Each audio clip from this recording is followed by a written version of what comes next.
अभय बारिक BJP नेता आज सांबादिक सम्मेलन कर मुख्य उद्देश्य था गत काली जोटा कि आमर एठिकार आठगड़ तिगिरा निर्वाचन मंडल विधायक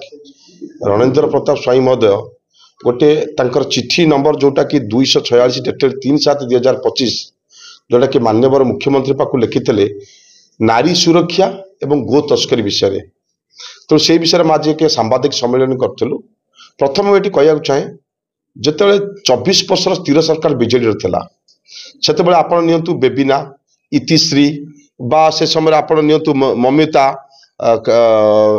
कांदुली पिहू विभिन्न प्रकार से समय उठीला नारी मान सुरक्षा मिलू ना किंतु भारी दुखद परितापर विषय जड़े एत बड़ सीनियर वरिष्ठ बीजेडी नेता तीन थर विधायक तीन थर मंत्री एवं 7 थर विधायक थे जोटा कि हास्यास्पद कथा गोटे निज चिट्ठी प्याड लिखुंट जे नारी मान सुरक्षा मिलूना मुझे कथा कहना चाहे निज निर्वाचन मंडली जिते से समय जिते विजु जनता दल सरकार थे से समय ये वरिष्ठ मंत्री से समय थे जोटा कि रुचिका महांती आत्महत्या होता जोटा मारी दि जाता किंतु से समय दिने भी हेले पार्टी खोलुले रणेंद्र प्रताप स्वाई एवं निज निर्वाचन मंडल झील सी कौन सी दिन जाकि सरकार भी कथा उठे ना मुख्यमंत्री जन नथिले। एवं द्वितीय पॉइंट आसुची गो तस्करी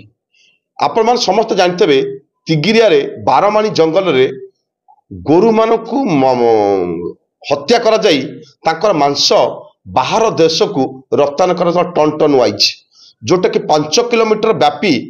तांकर अस्थि कंकाल पड़ी रही था से समय रणेंद्र प्रताप स्वाई नीरव थे। एटा तो एबेका कथा नुहे ना दीर्घ वर्षर कथा 35 वर्ष शासन कला दिनटे पार्टी खोलुले मोटा आकार बटी नौले तेणु से ही परिप्रेक्षी आज आम सांबादिक सम्मेलन करूँ जोटा कि निज सरकार थिबा समय थरटे पार्टी खोलुले चिठी लिखुले आज ये चिठी केवल जेहेतु तांकर आज लोकप्रियता ह्रास हो जाइए से ये चिठी लिखुंट केवल लोक मान भड़कैवाई एवं लोक मानकर किभली लोकप्रियता हवापाई आ लोक ग्रहण करूना ये मिछ चिठी लिखि लोकप्रियता प्रयास कर परिप्रेक्षी आज एक सांबादिक सम्मेलन आम करूँ।